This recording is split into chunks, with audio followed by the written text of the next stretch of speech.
బన్నీ త్రివిక్రమ్ సినిమాపై solid update.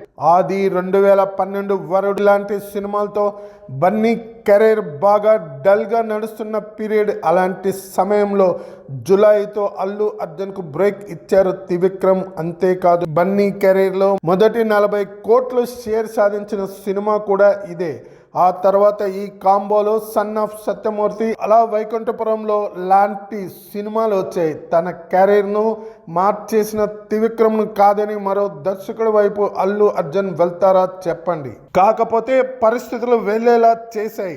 నిజానికి పుష్ప 2 తర్వాత త్రివిక్రమ్ సినిమా ముందుండాలి, కానీ ఒక అండర్స్టాండింగ్ ప్రకారమే గురూజీ కంటే అట్లీ సినిమా ముందుకొచ్చింది. దీని వెనక ఇంట్రెస్టింగ్ కథ ఒకటి సర్క్యులేట్ అవుతుంది. సోషల్ మీడియాలో త్రివిక్రమ్ సినిమా ఆగిపోయిందని వస్తున్న వార్తల్లో కించిత్ కూడా నిజం లేదు.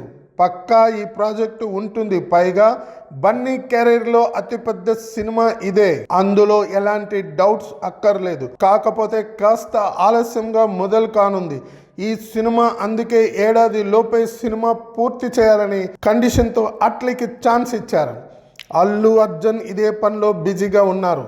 ఈ దర్శకుడు అట్లీ సినిమా పూర్తయ్యే లోపు బన్నీ కోసం బౌండెడ్ స్క్రిప్ట్ సిద్ధం చేయనున్నారు. త్రివిక్రమ్ భారీ స్పాన్ ఉన్న మైథాలజికల్ కథ ఇది.